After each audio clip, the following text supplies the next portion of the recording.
Shelby always takes care of you. Here we go. Mike Heimerman, an historic event to send 7 athletes competing to the national meet, only been exceeded twice in school history. What's that say about this team and this program? Speaks volumes. I mean, it's just a huge accomplishment for these young athletes and my assistants and all the work that they've put in since we got here in August, and some of them, in years, but a few of these are just first freshmen or their first year here, so it's just a huge accomplishment to make it to the national meet, and this many of them, it just speaks volumes for them and my assistants. All right, let's talk about first the event that you personally coached, the javelin, Ashley Aldridge. For her to make it back is not only a competitive triumph, but it's kind of a triumph of determination and grit, because it seems like she just has obstacle after obstacle that she's got to overcome, and for her to make it back, what's that say? Well, it's huge, and whenever you can make it to the national championships twice or more than once, let's say, is just huge. I mean, you take whichever way you look at it. Maybe she got a little lucky and no one else threw that far, but she had the same conditions everybody else did and she threw. But just to make it there a second time is just, it's huge, and it's just an honor almost. So for her, I know she feels like school record is the goal, and you've seen that school record in practice.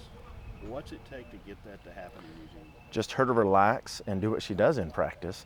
Not trying to do anything special, and she just got to trust her technique and just allow herself to throw the throw instead of trying to force it. I know that kind of sounds weird, but just to react to the reaction versus trying to force it to happen will let that school record throw happen. And if she throws a school record, she's going to be an All-American.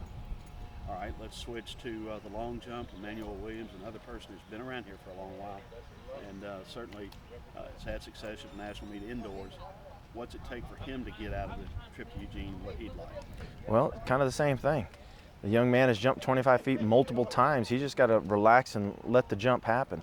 Not try to rush some of the things on his approach and on the finish of the jump or during the jump. And if he goes out there and does what he does in practice, what he's done all season, he's going to jump high 25, if not low 26. And if he does that, of course, he's going to be an All-American. And I know the school record's something in his eyes in the 26 range, which he's more than capable of doing that. And that's what we're kind of going out there. But when you get to the meet, you always want to try to do something extra. You're like, well, if I can just do this a little bit better, or this run a little faster, or do this a little bit better. And so you can start forcing things. And as long as these kids don't force anything, just do what they do, they're going to jump far.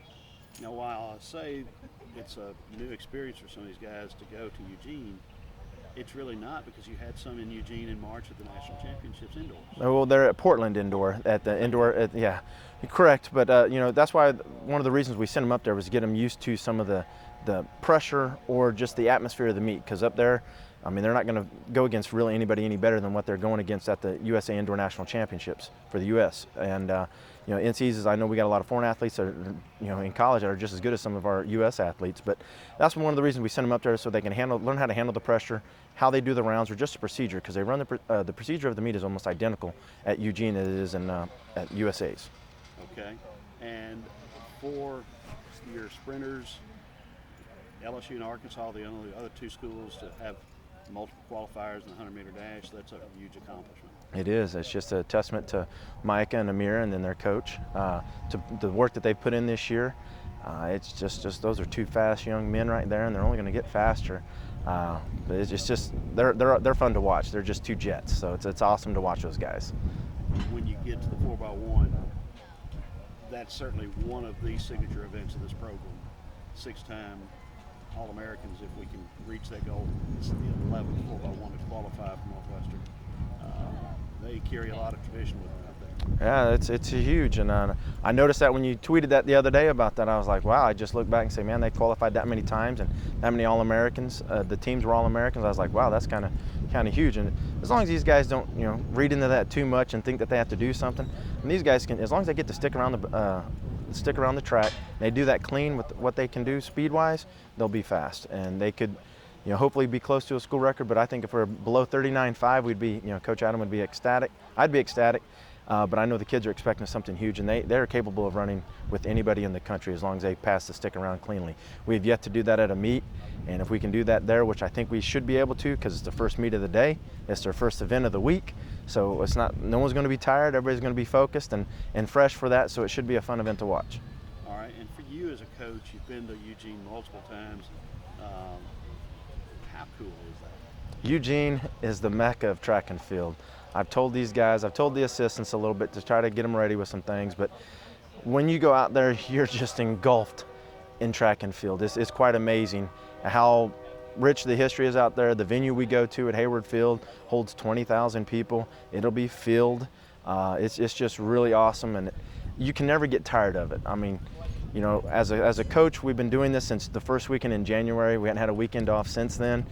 But you're like, at one point you want a day off, but then you're like, you know, I can't wait to go to Eugene. So this week up there is fun. I was just looking back. I think I've spent almost 6 months of my life in Eugene at all the national championships, Olympic trials and whatnot up there, which is fun. I mean, but you're just like, wow, I've been in Eugene that much. But it's an awesome place, and they know track and field.